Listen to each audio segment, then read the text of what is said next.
Here we go. And we are live. Ta-da. Okay, I'll play some music. Wits End, you open it up tonight. Oh, Can it work? all right. If I must. I guess. Okay, here we go.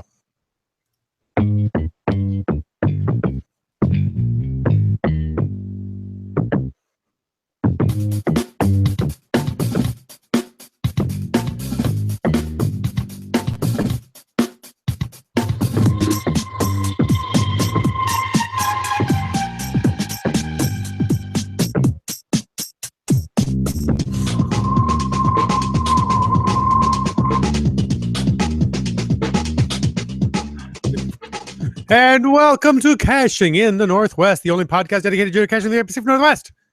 Tonight we'll talk about caches and caches unique to this little corner of the country. So, while you're looking for an ape wearing a sandwich board, we'll be caching in the Northwest.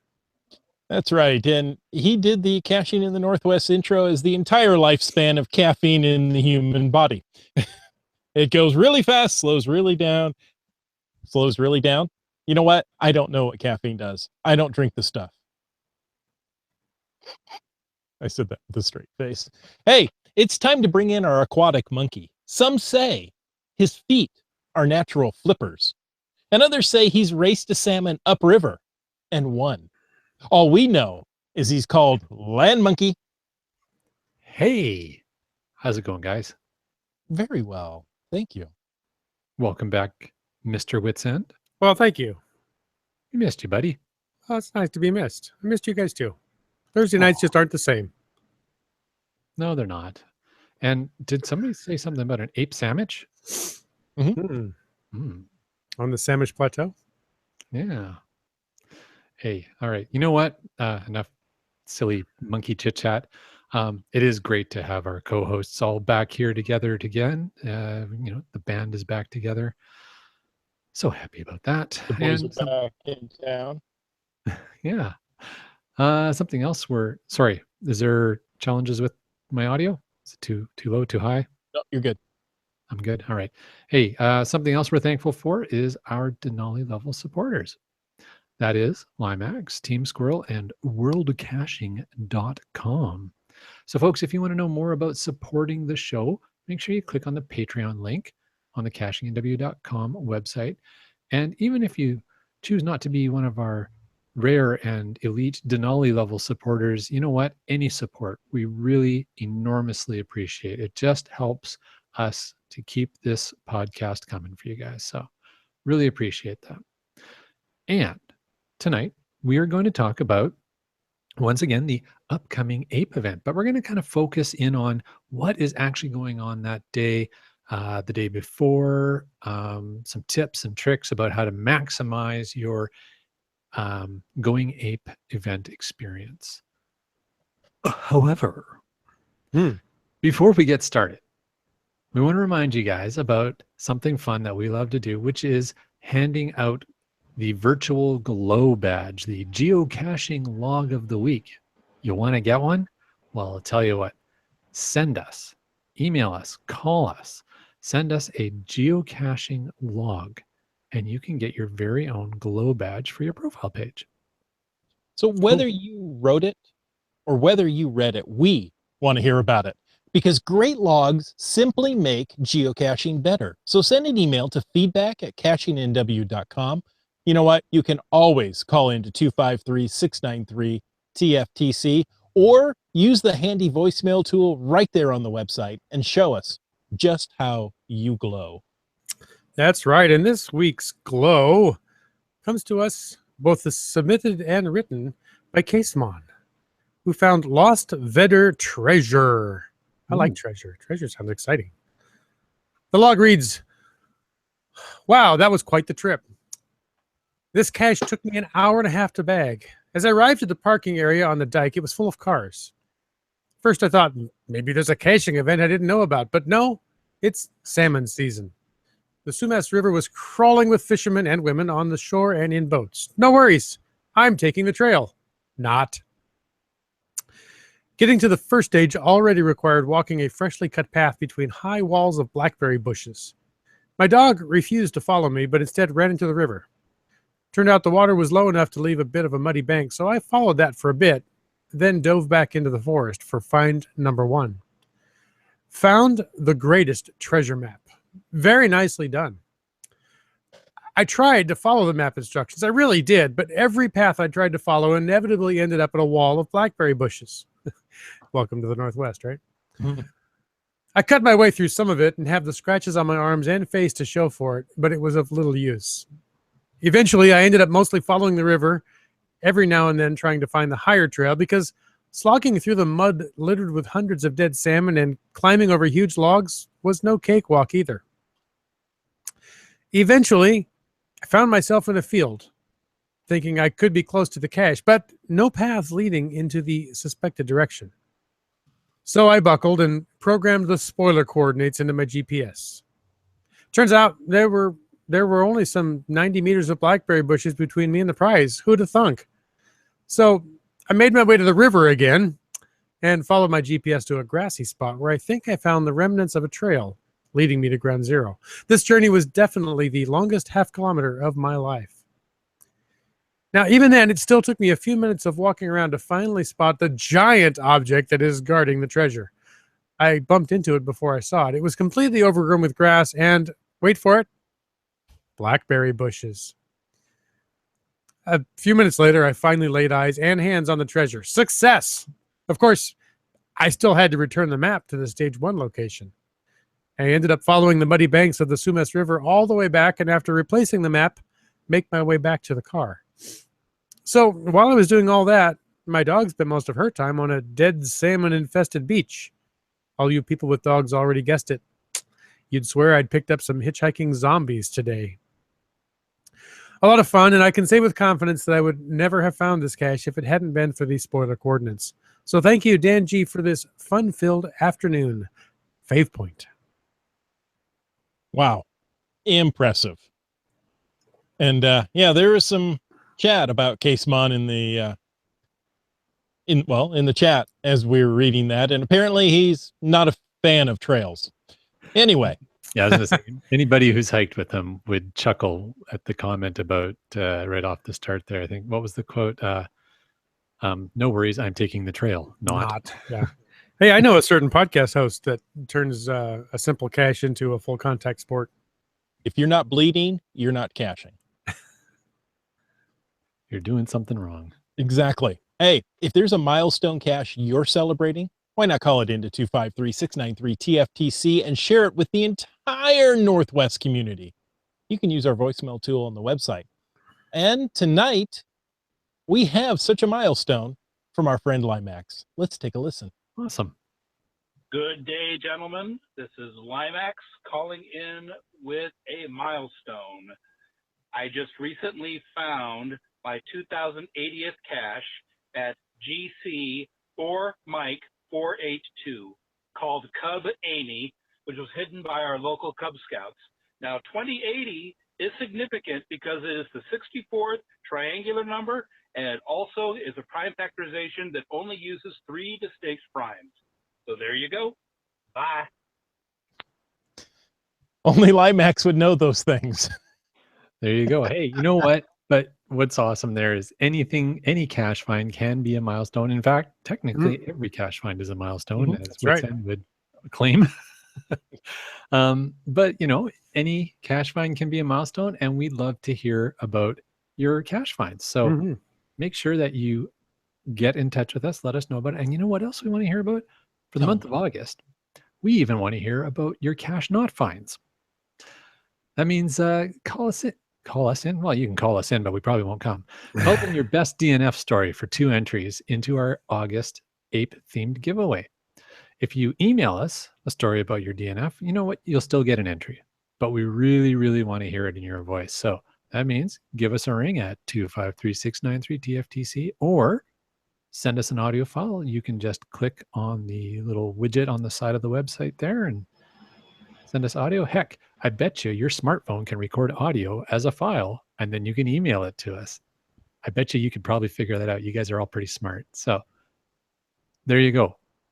Your voice, 2 entries.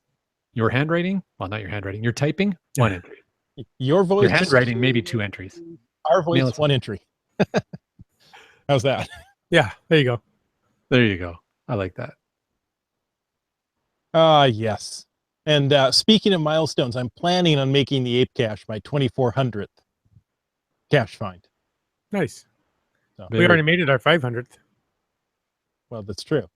The Ape event. The event. That Okay. makes more sense. I've already found. Yeah, I won't go log it again. I will go look at it, but that's down the road. Let's talk about some other things first. Let's do that. First, and a little more somber, our thoughts and prayers are those with those affected by the fires. And speaking of wildfires, here's some news, related news for our friends in Gold Country. As everyone is aware, British Columbia has experienced its most active fire season since the 1950s. The largest of the fires, Elephant Hill, of course that would be the largest, right? An elephant. Is located in the northern portion of Gold Country. Due to the continuing threat of evacuations and the constantly changing fire situation, Gold Country has decided to delay the 5th annual event date to a date in the spring of 2018. The new date will be released sometime early 2018.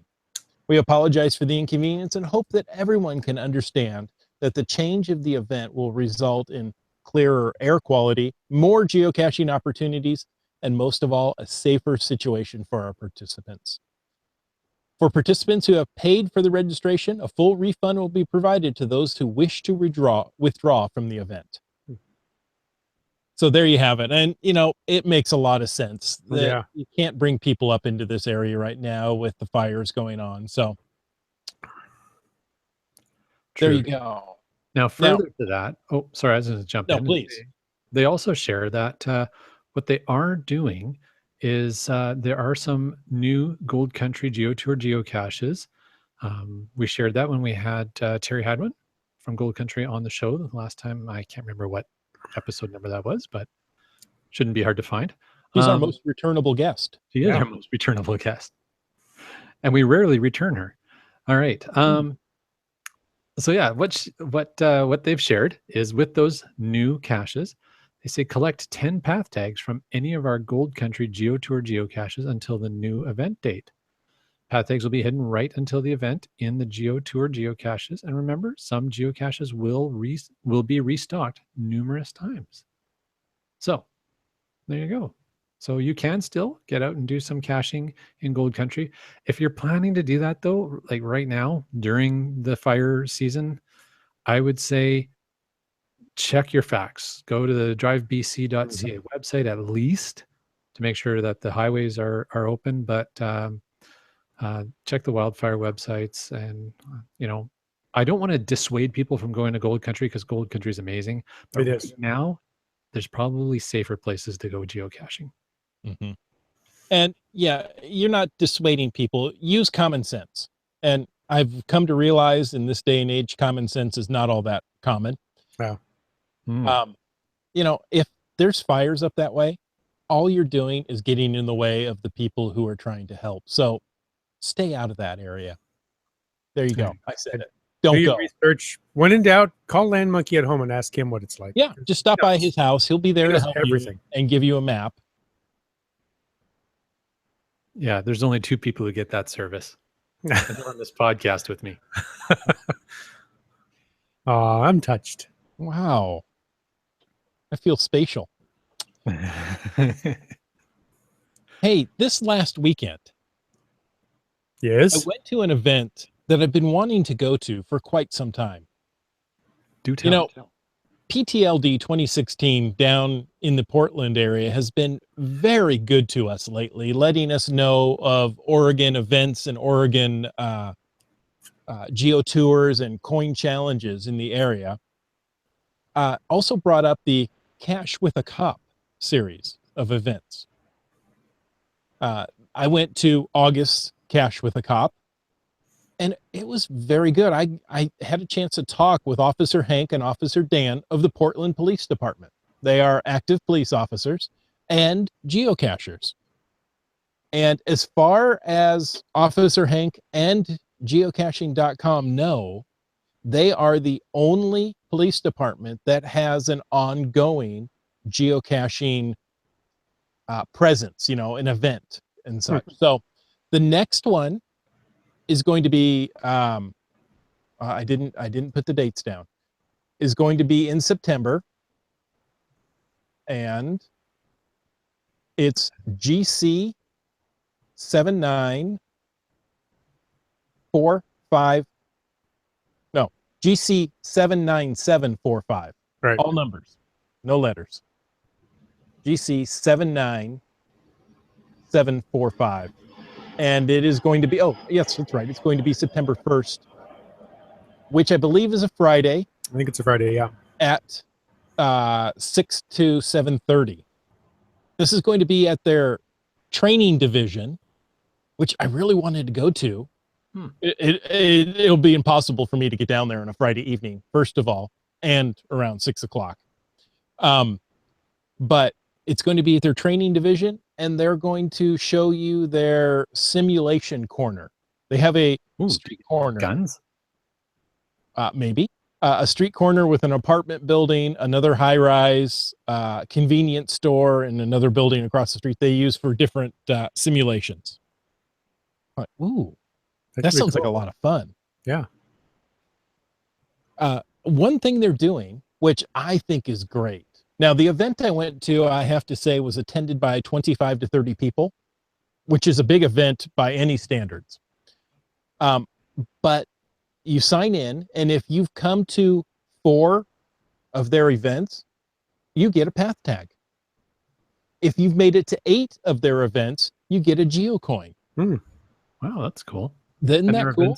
Their events are annual, or they actually happen throughout the Monthly. year? Monthly. Oh, wow. Yeah. So within a year, you could earn the geocoin. Exactly. Yeah. And there were 2 or 3 people that earned it on that meeting. Nice. So very nice. Afterwards, we went towards the Portland International Airport and did some caches there. I had to leave early, break away, and come back. But it was a very nice time with local cachers, finding good quality caches, and being out with a police officer. I have to tell you, caching with a police officer really changes your whole viewpoint. We parked in a lot that they had already called ahead, and it was fine. It was near a boat ramp, so they were very long stalls for boats and trailers, or trucks and trailers. And they had called ahead and said it was fine for us to park there. But when we got there, they went ahead and roped off this place with police tape for the, 15 cars that came up.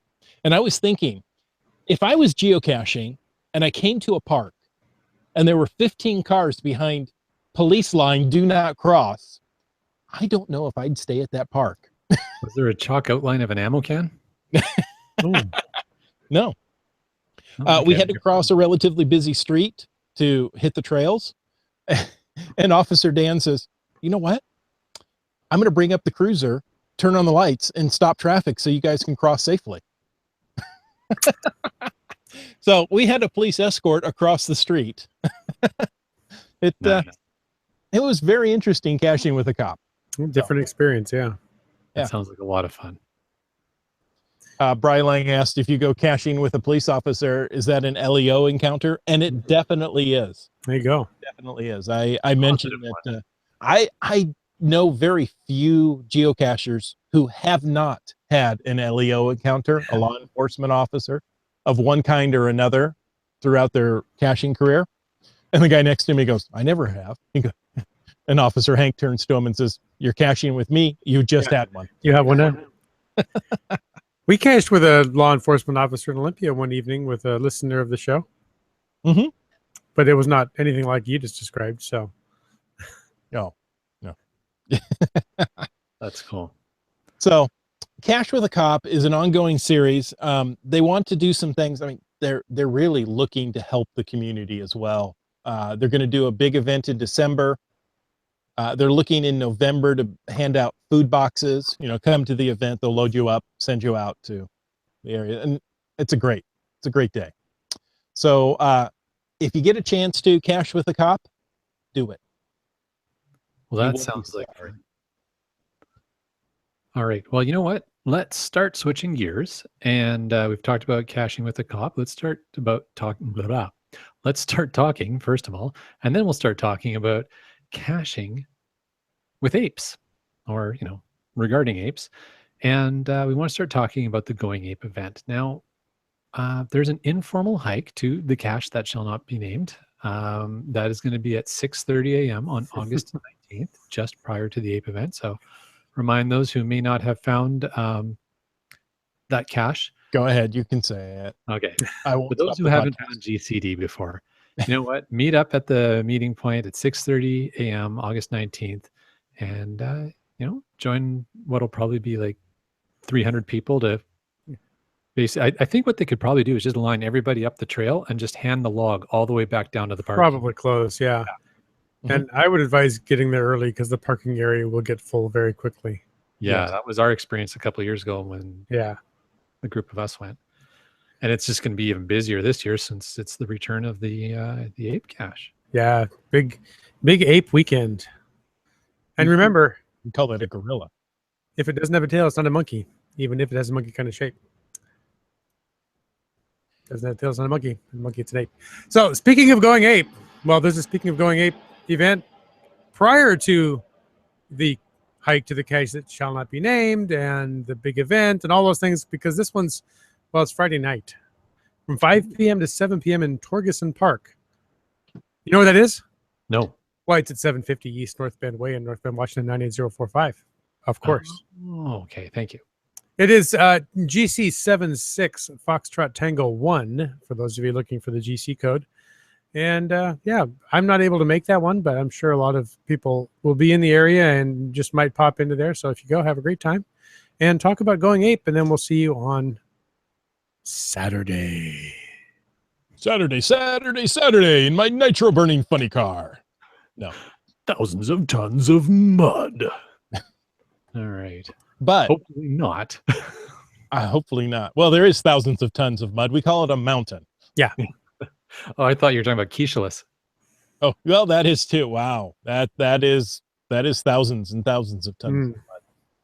Hey, I know what we all want to know. We all want to know about the lab caches. Now, the lab caches already have a website. In fact, I'll post it here in the show notes so you can head on over. Really long URL. Oh, you're going to give them our shortcut? A nice shortened one. Nice. Because That's we're because we're We're nice. nice people. We are. You're welcome. Yes, you're welcome. So copy that into your phone. You're going to need that for Saturday. This year's lab cache theme is Twin Peaks Goes Ape. Anybody remember the show Twin Peaks? What was that? I remember of it. I never watched it. I don't know. I couldn't name a character on it. I knew it was Laura Palmer. That's good. That's because you're reading the notes. I couldn't have told you that. I want to say it was, like a Dallas. Show notes a little bit. In the show notes, these words appear. It's happening again. 25 years ago, Twin Peaks was rocked by the murder of Laura Palmer, as Land Monkey knows so well. Just under a year ago, the geocaching community was rocked by the discovery of one of the original ape caches. Both are beginning again in 2017. Take a journey through the world of Twin Peaks, finishing at the site of the ape event. Note, one cache will be available during the ape event only. And all the rest, well, they all go live Friday night at 4:45 p.m. So I think what that means is that they're going to be spread out in the whole Snoqualmie area, and there will only be one of the lab caches that will be at the area of the ape event. And I think that's important because often those of us who've gone to mega events are used to lab caches being at the actual location of the mega event. So that's what I'm reading into this, is that there will only be one lab cache at that Hyack Park area where the actual event will be. Exactly. I get the same thing. Three Hams says something that I agree with. It looks like there'll be 10 lab caches for the Twin Peaks Goes Ape. So aren't there always kind of like, 10's kind of like the magic number for lab 10 caches? seems to be a very common number. Yeah. Team Finn wants to know, are lab FTFs a thing? I don't think there's a way to know. Yeah. Actually, there's like isn't there like a scoring thing with the lab caches where you can see who finished the set of lab caches first? I think when you finish the set, you can see your, number, 600. Oh, Yeah. our research So- department has chimed in. Oh, there you go. Brightling says, yes, FTF lab caches are a thing. And if you're in the first 3, you'll be harassed by other geocachers to share the code. There you go. Now, there's an honor. Who can pass that up? Really? Not a lot of glory involved. Brightling says there is a leaderboard for each of the lab cache series. There you go. That's what I thought. Okay. So it's more gory, less glory. All right. Now, another thing going on, another event going on the night before. I'm having trouble speaking tonight. Notice It's okay. We all do. Yeah. It's my turn tonight. All right. Another event that is Thank you for taking that away from me. I appreciate it. You're welcome. You always have a rough Thursday night. It's time that somebody else took some for you. All right. So Friday night before the mega, there is another event. You may have picked up on that. That's where I'm going with this. It is going to be quite close to the location of the mega, up in the Snoqualmie area there.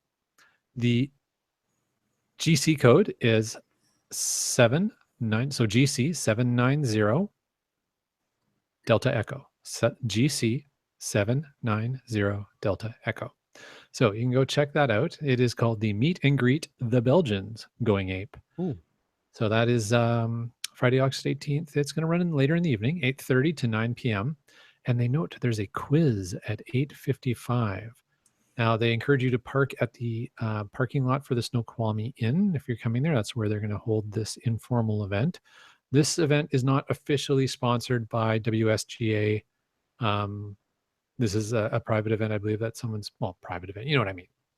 It's put on by not the WSGA, but anybody can attend. Oh, yes, that quality organization, not WSGA. Did I say it backwards? No. Was I dyslexic? No, you were fine. All right. I was being sarcastic. I don't know, but now I want waffles.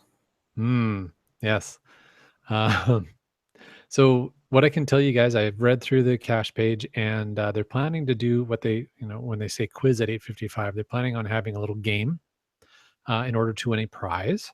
And so bring as many tools of the trade with you to that event as you can if you're planning to attend that event, because they're going to, sounds like what they're going to do is to call out a tool of the trade for geocachers. And if you have that tool of the trade on you, you stay in the game. If you don't, you step back and the game continues until they're down to a winner. Cool. So that sounds like kind of fun. Extra points for a chainsaw. Ooh. You need that for the blackberry bushes. Yeah. That would be handy. All right. So yeah, so those are a couple of things that are going on the night before the Going Ape event. That's right. And Team Finn says it starts at 8:30. 8:30, yes. Very That's good. correct. The event starts at 8:30. The quiz starts at 8:30. Yeah. 8:30. Oh, sorry, I missed that. I Yeah, wasn't there you go. And the quiz is at 8:55. Yeah. very clever. What else are we going to do this weekend? That's it. Okay. Okay. Three Hams says, I'm Googling the names of the lab caches, and many of them show up as physical locations in the Snoqualmie area, used as sets for Twin Peaks. Oh, there you go. So sounds like much traipsing around. And, you must traipse. I have been known to traipse upon an occasion. I usually wander as I wander. Sometimes I meander. I've even ambled. In a nonlinear fashion. I perambulated, yes. Yes, I was waiting for that. Thank you. Okay. Hey, you know what else you can do when you come up to the ape event? Meet an ape. You get to write on an ape. I'm sorry, what? Write on an ape. Oh, I thought you said ride. Well, you could, but they may not like it, but you could. There's a couple of apes around. You can only do it once. Riding is not. And then you can ride in a squad car. You can that's cash how with you a cop. Well, I don't know about cash. You can ride with a cop. Yeah. But make sure to visit the cashingnw.com booth. That's us, Caching in the Northwest. We're going to be. Hey, I'm sorry, what? The what booth?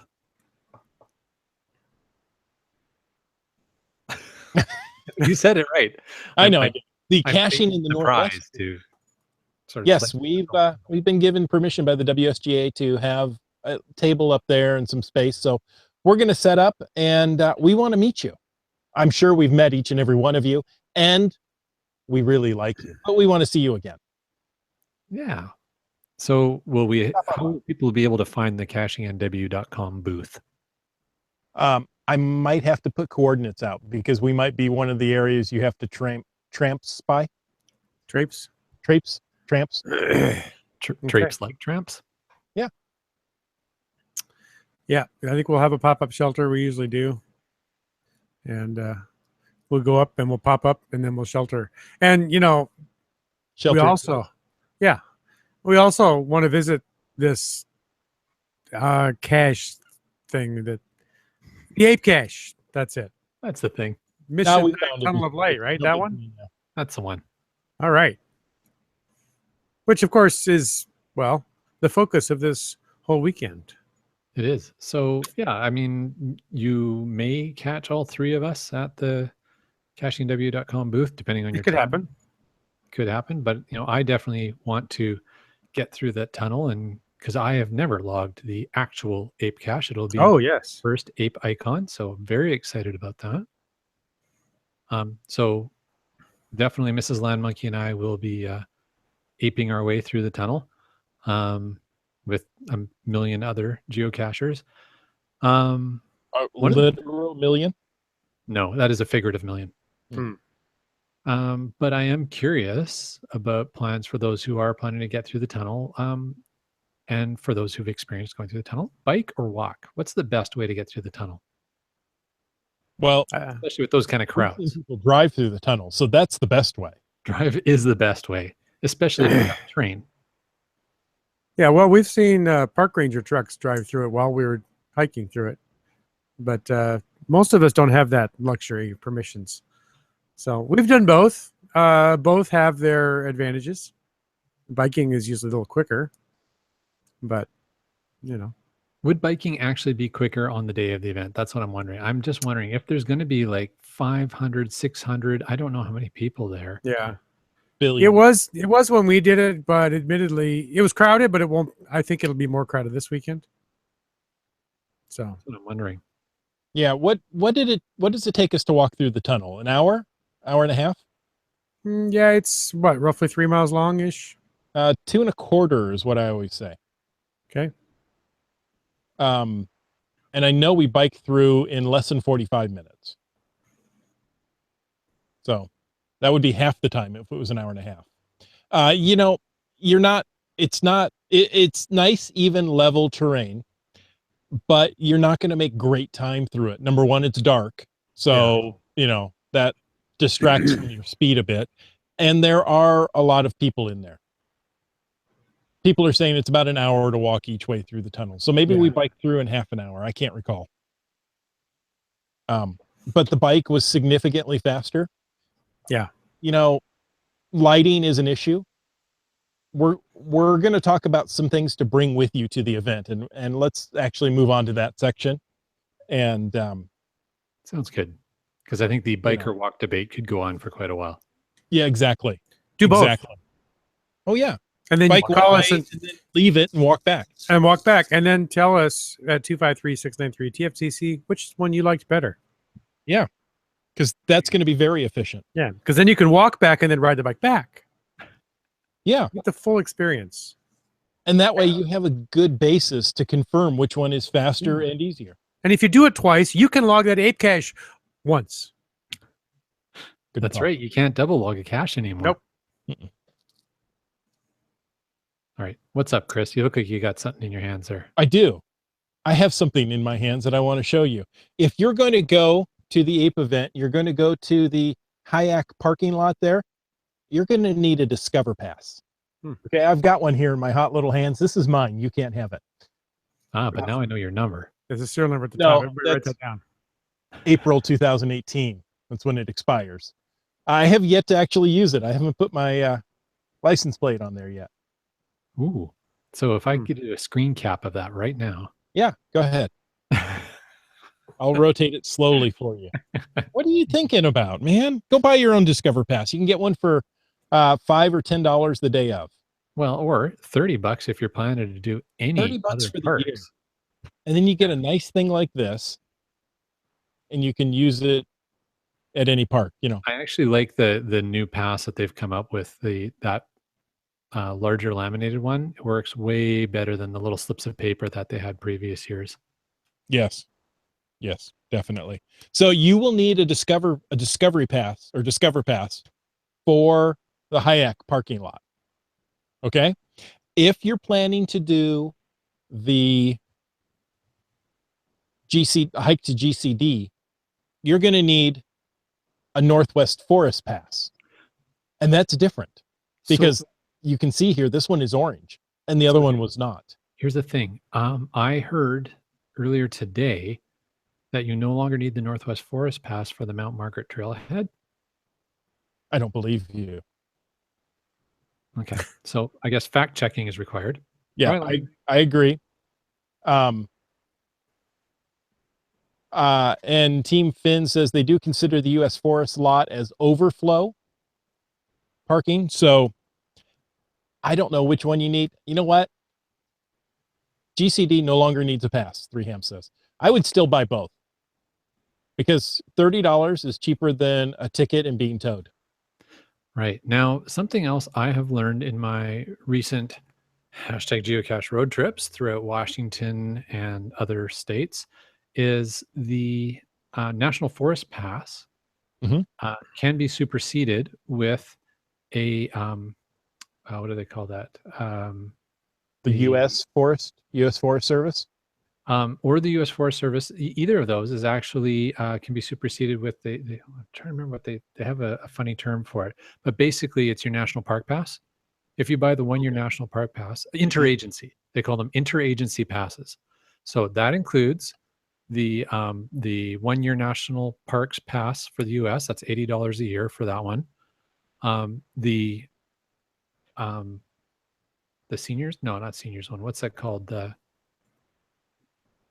There's the same pass, but a cheaper price. It's like the golden something APE or something like that. Mm-hmm. Anyways, same pass, interagency pass that if you're over 50 something, you get it cheaper or something. I can't remember what the deal is with that. Yes, and if you're 55 or older, you can get the pass for $10. It'll soon go up to 80. We talked about that a few shows ago. That's right. That's right. And if you are active U.S. military, you can get the pass for free.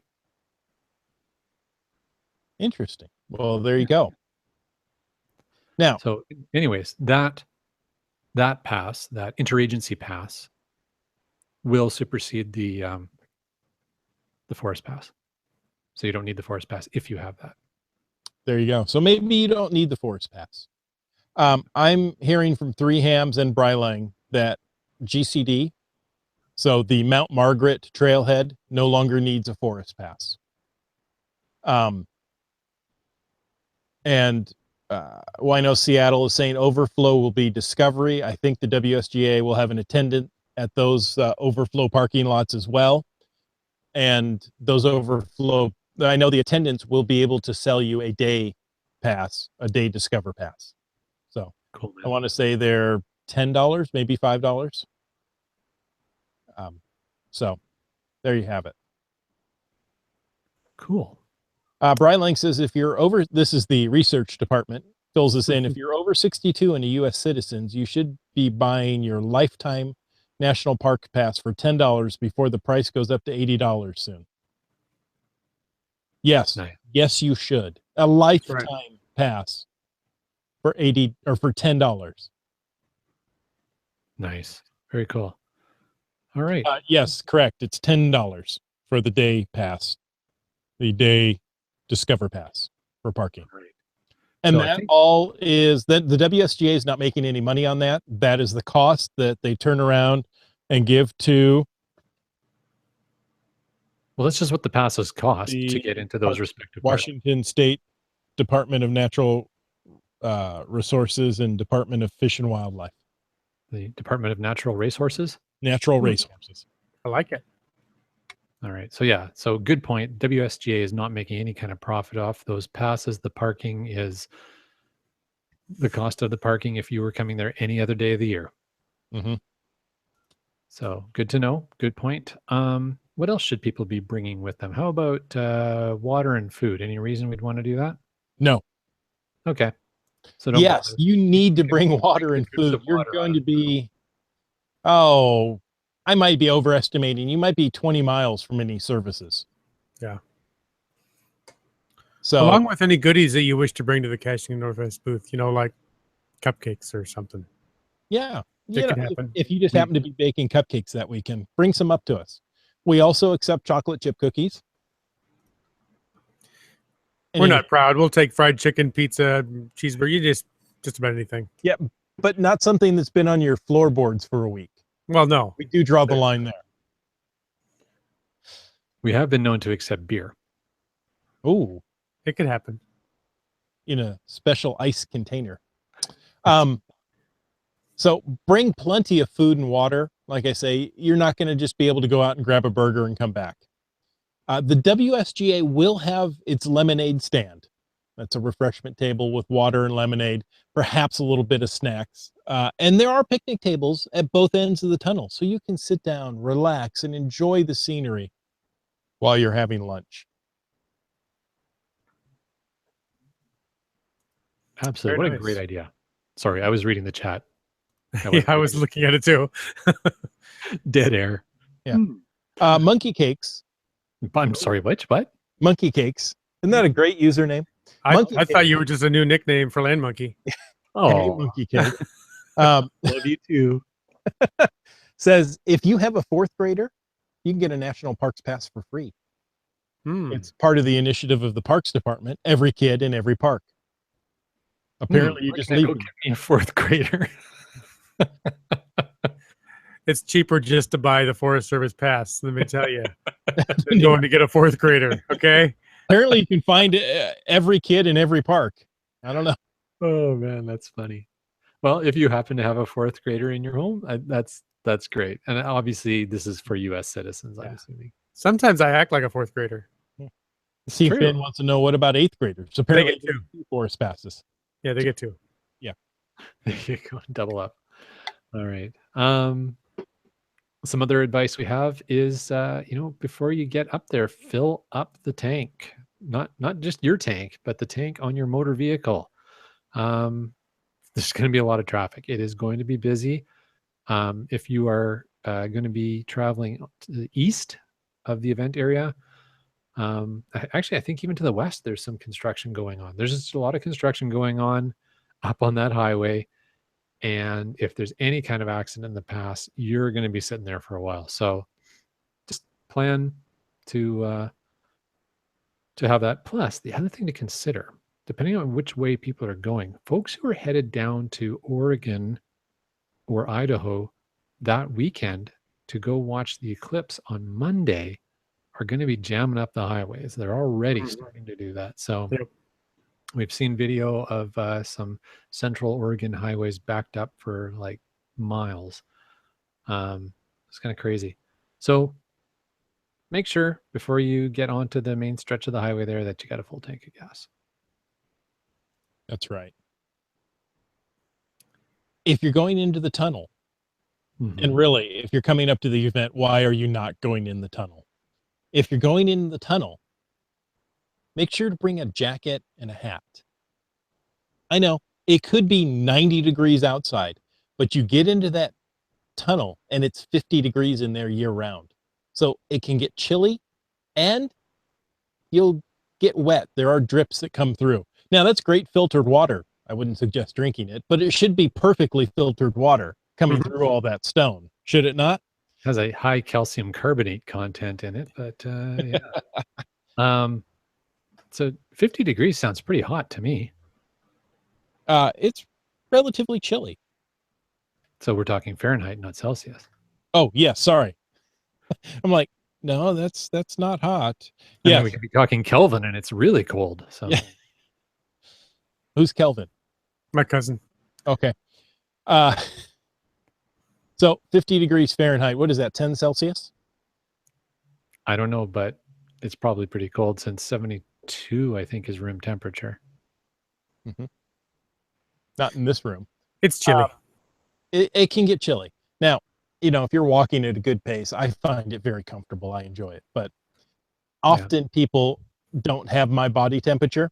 So take a hat, at least a hat, to keep the drips off your Drips head. off your pate. Mhm. Mm-hmm. And a jacket or a sweater.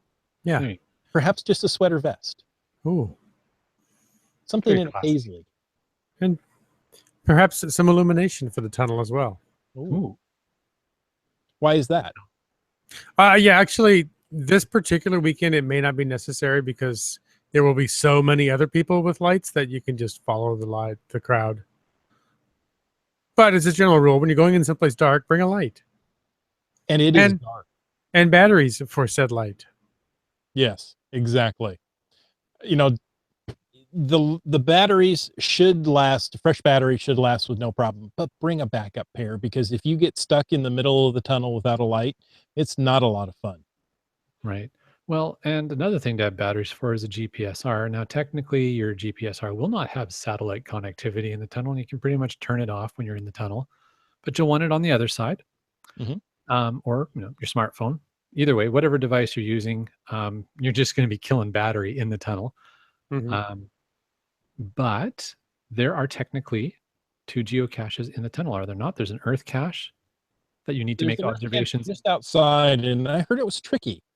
I guess that it's in the eye of the beholder. You do need to make observations as you go through the tunnel. So while the earth cache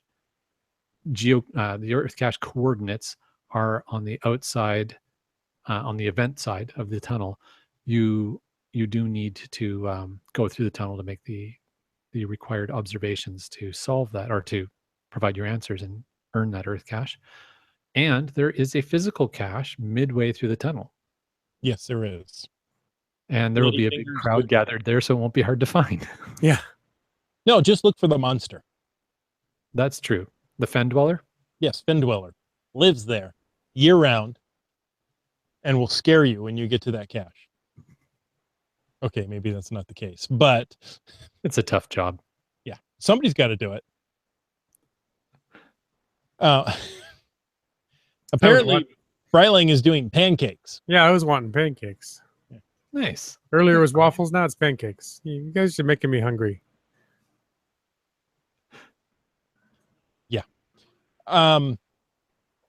There was something in the chat that was actually useful. Oh, okay. So, and I lost it. I'm starting to think of pancakes. guys, but The APE cache is physically in place. The tribute cache is no longer there. That Oh. cache can no longer be logged. The real cache is in its place. Now, that means that cache does not go live until sometime Saturday morning. It's there. You can go log it. You can go sign it, but you can't log it online until Saturday morning. So it has already been FTF by now, I would imagine. Oh, I'm sure it has. So you could go early Saturday morning, whip through that tunnel, go sign the APE cache, come back through the tunnel, and then it'll probably be ready to go live and you can log it. Three Hamsing says, drink loads of coffee at the pancake house, then you'll have to pee in the tunnel an hour later. Yeah, nothing like hopping through the tunnel with your legs crossed. No, there is a bathroom just on the other side of the tunnel. Yes, but not in the tunnel. Not in the tunnel. And Not your private bathroom. let me tell you, with 3,000 people there, that bathroom is going to be busy. Yeah. So, dehydrate yourself. You'll be fine. Oh, did I say that? You'll Advice be fine. hosts of Caching in the Northwest are not medically sound. Please do not pay attention to the advice. nor are they mentally sound. Oh yeah, that's true. All right. Hey, something else that you should bring is money, which I like because it sounds like monkey just without a K. Okay. Okay. Now, I understand that you want to bring money because there may be some WSGA ape swag for sale. Is that true? Is there stuff This to is buy? true.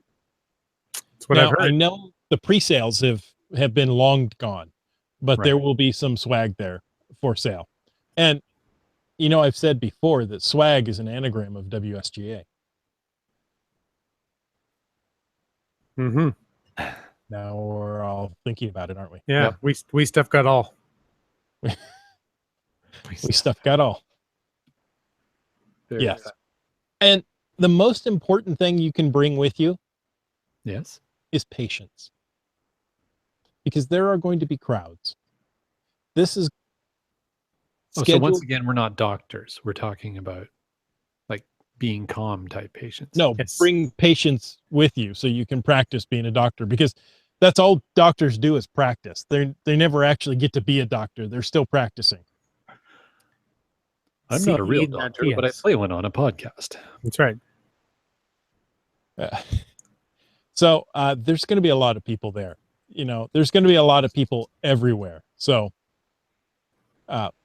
just be patient. Tell them about your latest cache find. Listen to their latest cache find. And before you know it, you're About going to your be favorite through the geocache tunnel and at the bathroom. There you go. That sounds like fun. Hey, we should go. Okay. Hey, maybe we can even have a booth. Hmm. Or a table type thing where people can bring us treats. Yeah, that's exactly what I was thinking. Monkey treats. Monkey treats. So like monkey cakes? No, that's different. That's different. Jesse asks, can you FTF a cache that has been in place for years with a 6-year hiatus? Great question. I love it. Yes. And a lot of feedback in the chat about the theoretical situation that is. Yes, exactly. And nobody's claiming the FTF at this point, Yeah. but it has been done. There you go. So, all right. Well, so if you're planning to go there now, granted, depending upon how far away you live from the event, if you're in the general Seattle area, it's probably at least 30, more like 45-minute drive, assuming good traffic to Hyack. The round trip distance to the Ape cache itself, plan, from where you've parked at the event to the Ape cache itself and back to your vehicle, at least 6 miles, about 6 miles. So I guess, what's that, about 8 kilometers, 9 kilometers, something like that. That's a good healthy walk. billions. Yeah. So really overall, plus, as Chris of the Northwest already said, there's going to be crowds. This is going to be a huge event. It's going to be fun if you choose to have fun. If you choose to be grumpy, it is going to suck for you. But I'm going to go with a grumpy attitude just to prove you wrong. okay, you do that. We'll check in partway through the day and see how it's going. But you know what? Plan that at least this is going to be a half day or longer, depending on your caching plans. Really, I think honestly, plan for a full day with respect to this event. Make the most out of it. Have fun. Meet some other people.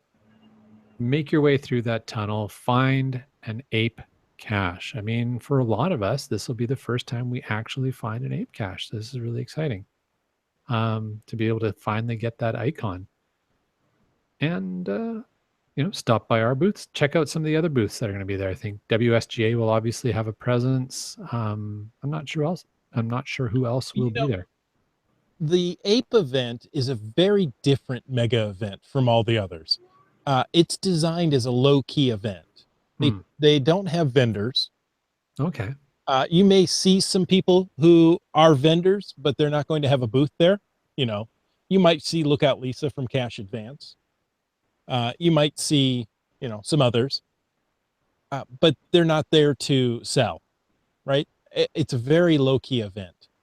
It's there to get together, talk with people, and get some of these iconic caches of the Northwest.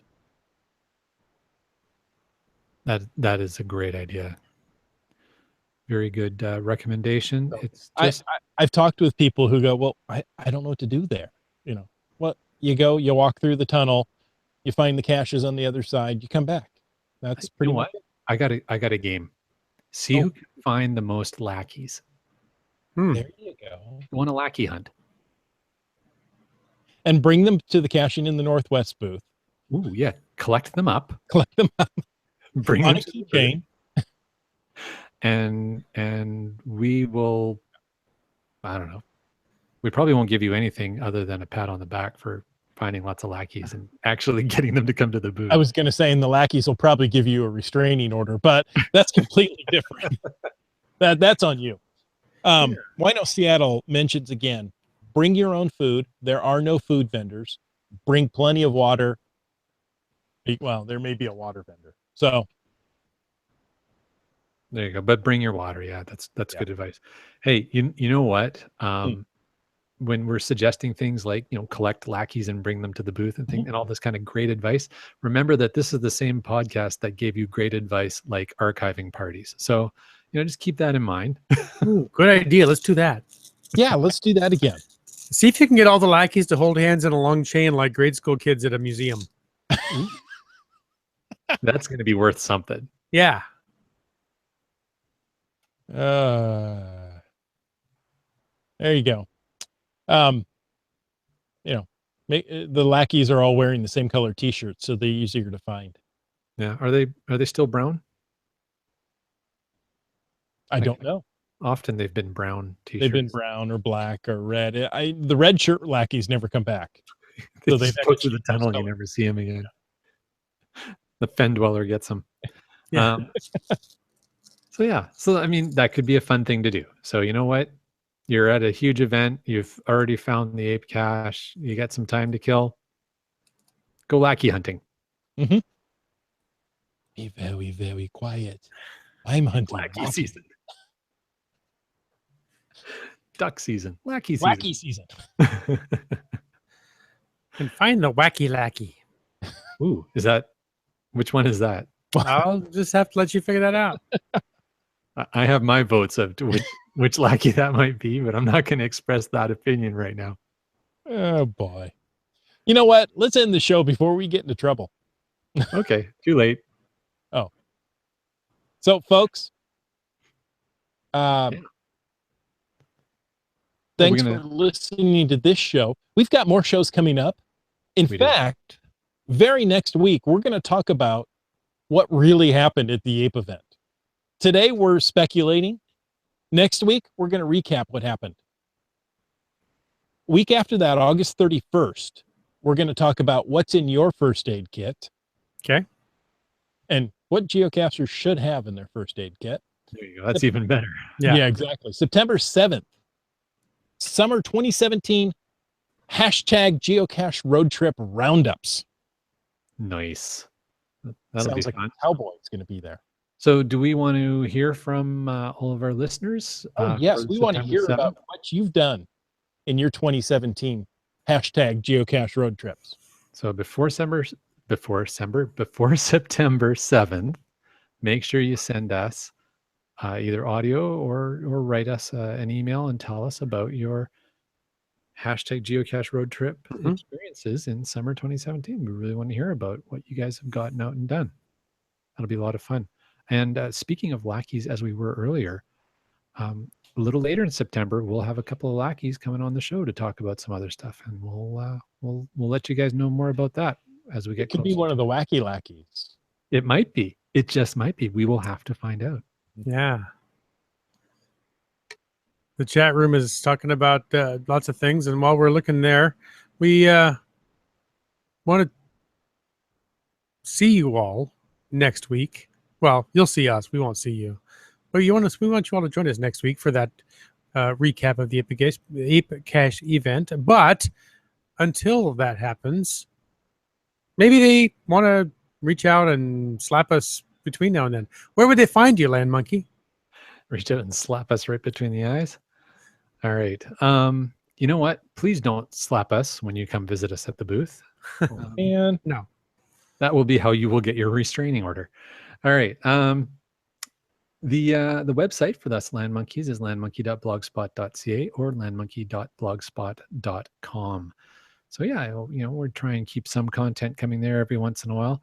But for the most frequent and fun content, make sure you check out either our Twitter, Instagram, or Periscope at LandMonkeyGC. Follow us.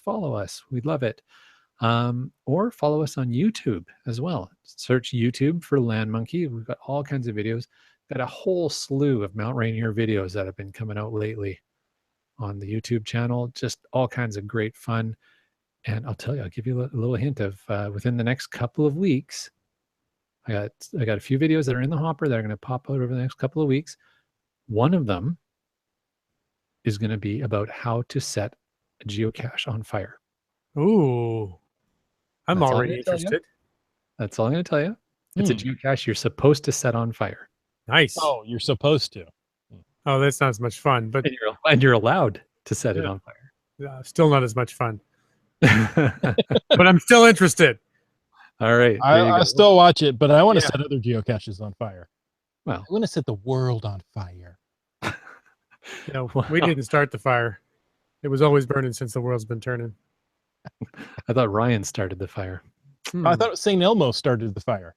That could be. Well, while we're debating fire starting, Wits End, Yes. people find you, my friend. Well, if you want interesting and updated content, don't bother. But if you want to be bored over your gourd, come and check out twitter.com/witsend. That's probably the quickest, easiest way.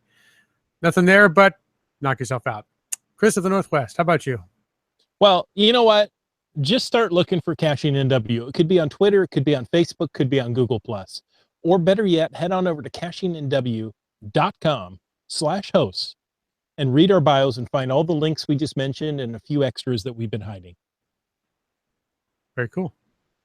Very nice. Now, folks, we want to thank you for taking the time to listen to this episode of Caching in the Northwest tonight.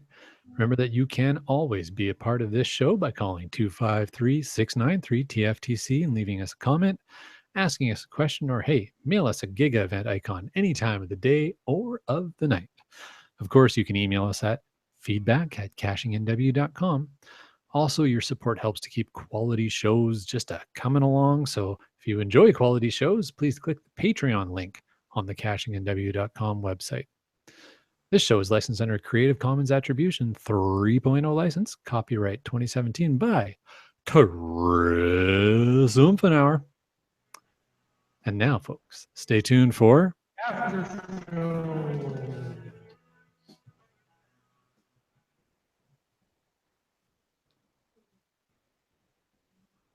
Sorry, that might have been a little loud.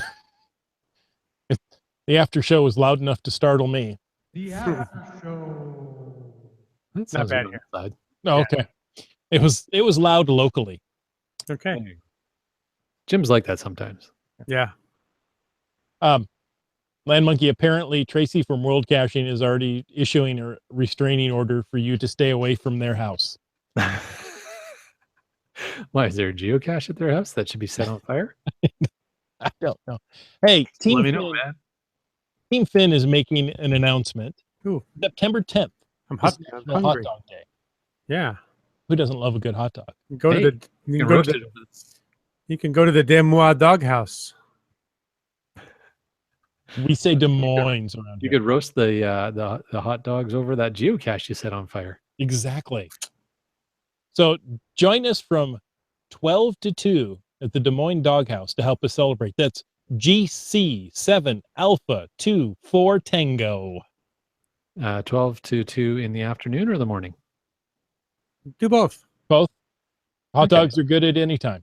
Team Yeah. Finn will be there from midnight till 2 in the morning? Yes. Maybe. Okay, good to know.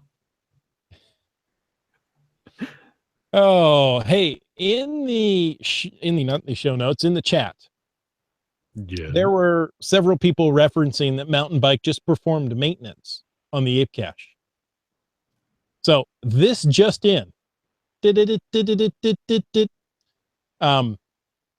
Mountain Bike says the enemy agents thought they had defeated us, but we have persevered. T-minus 36 hours. Sweet. So interesting. I don't know what all that entails. Well, you heard it here first, folks. Exactly. So, the dad of Team Finn says, be safe on Mondays. You might cache in the dark during the day. Happy solar eclipse. So there we suggest set the caches on fire so you have enough light to be able to sign the log and then burn it. Well, and if you are on a hashtag geocache road trip, it could be kind of like that scene from Lord of the Rings where, they set the signal fires on the various mountains all the way across. And Okay. so geocachers on the other side will know that it's time to get on their horses and come to your rescue. I think something like that. No, nothing like that at all. Oh, it's wrong. okay. It's all wrong. This is bad advice. Yeah. Guys, don't set caches on fire unless they're intended to be set on fire. And then in that case, go at it. All right.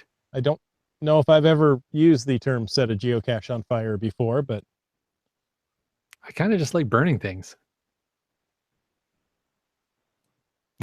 Dead air. All right. Wino Seattle has a hashtag FATAS that we picked up from the chat room. It says the WSGA bought 3 Costco brand and sized toilet roll packages for the West Tunnel portal. I think that might mean porta potties. Yes. Yeah. Not the actual entrance to the tunnel. Yeah. Costco toilet paper. It's good stuff. There you go. And there's a lot of it. And lots of it. By quantity, it's their best-selling item. Wow. Not hot dogs? No. You gotta love Costco. You can still use a payphone there for a dime. Can you? You got to make 7 phone calls, but Funny. Hey, another hashtag FATAS from 3 Hams in a Rose notes or asks the question: are there usually TBs at the APE cache? I got to move 34 more for a challenge. Mary Hyde is over, so it's not. I don't think. Yeah, I don't think it's the Mary Hyde thing. I think yes. Now I saw some notes in the chat earlier that there will be a TB dropping table for the event, so that might also help with that. The APE cache is, a 3-foot tall ammo can. So yes, there's plenty of room to drop trackables in there. Yeah, but I don't know.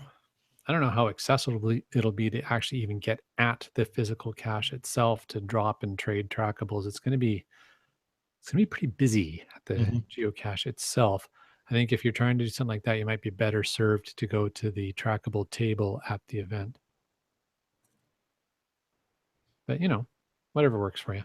Team Finn wants to know if FATAS is a verb. Yes, I've FATASed. Haven't you FATASed? Let's all take a FATAS right now. Huh. There's a lot of FATASing going on. Fatasification. Yes. Team Finn says he'll be manning the TB table in the afternoon. The dad of Team Finn. Nice. I have to specify. They're both Team Finn. This is true. Hey, you know what? There's a few folks who are listening live to the podcast tonight, and I'm sure a number of folks who will be listening to the recorded podcast later who are volunteers with the WSGA or otherwise volunteers at the Going Ape event. And thank you. Thank you so much. Yeah, we really appreciate that you guys are putting in that effort to do that to make the event better for the rest of us. I particularly appreciate the people who wear the ape suits because that is a really rough job. Yeah. I know one of the people, and this person insists on wearing it first. Well, if you're going to do it, first is the time to do it. Yeah, exactly. Yeah, bring him a banana. Oh, okay. Go volunteers. Yeah.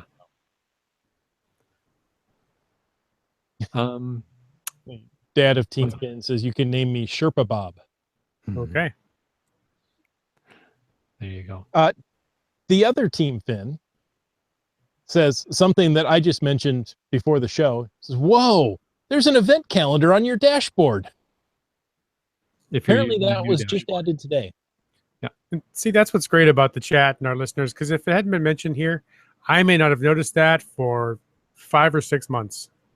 Until you're forced to use the new dashboard? I just haven't logged into the site in a Oh. while. I log it all on CGO. I never even look at the website. There you go. We won't tell the lackeys that. No. Just the wacky lackey. That's right. So that new event, nearby events, says events within 100-mile or 160-kilometer radius of your home location and the closest mega and giga events. That's a So big there you go. radius. Okay. I thought it was very nice to have that right there. And you can click on the day. It shows you a month calendar. You can click on the day and it shows you all the events nearby. That's pretty cool. That is a useful tool. Very useful tool. Very useful. Okay. Wino Seattle says the Ape cache was unlocked this morning and Prying Pandora made a test TB visit on it. So Sweet. apparently it is open for TBs. Cool. There you go. Team Finn says the geocache, that's GC Papa Charlie Bravo Delta. Yeah. Will be possible without a boat on So Saturday. you're actually asking that. Will it be possible Will without a it be boat? possible? Oh, that's It's always possible without a That's boat. ridiculous. You can swim, you can, whatever, but I'm gonna guess yes, because we drove that stretch of highway in June. I want to say it was June or early July, and the lake was already starting to get low. You could see the stumps poking through. So I would think by now you can probably walk to that one. I mean, us guys here walked to it at an Ape event a couple years ago. So. Yeah. The last log on that was from 9/27/2016. So it hasn't been found yet this year. So maybe not. So Or maybe people just haven't. Kellis Crossing 2. Yeah. I believe Jesse said earlier, yes, it's reachable. They had to do a little bit of wading. Okay. We found a spot and crossed on a log, and we're able to keep our feet dry for the most part. For the most part. But yeah, it's a little strange to walk through that lake bed dry That's pretty cool. with all the stumps there. Yeah, and that there's some questions about mud. That section of the lake bed, it doesn't, that particular area, the walk from the boat ramp to the island, it's more gravelly. Yeah.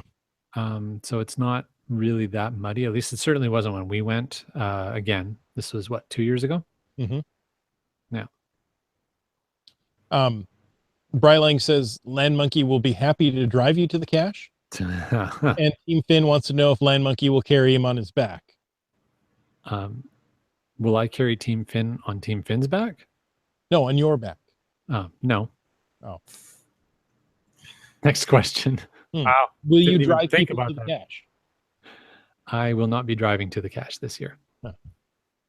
So I already have the cache. I have no reason to go back. So Land Monkey is no longer courteous and polite, and he's saying no. Hey, you can politely and courteously say no. I will have you know. Okay, that's fine.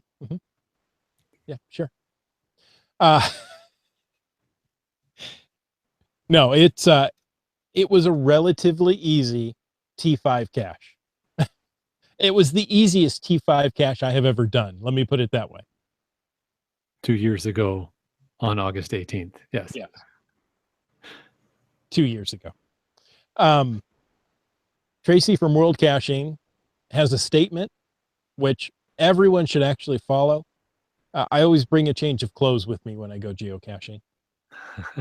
You should always bring a change of clothes with you when you go geocaching. In case Not you all get scared. Canucks were kind and courteous. Apparently, there's a limit. Sherpa Bob. Apparently, there's a limit. Hey, I don't understand why I'm not being kind and courteous when I am declining returning to a geocache that I've already found. All I know and is you've taken carrying us people to a there. I don't think geocaching it's a party. reasonable request to have me carry people to a geocache. Oh. Rylang says I usually don't carry extra clothes, but I have leather seats that can be cleaned easily if necessary. Here you go. That doesn't Well stop you from sloshing in your socks on the way home. Right. Oh, well, as long as it's on the way home. Okay.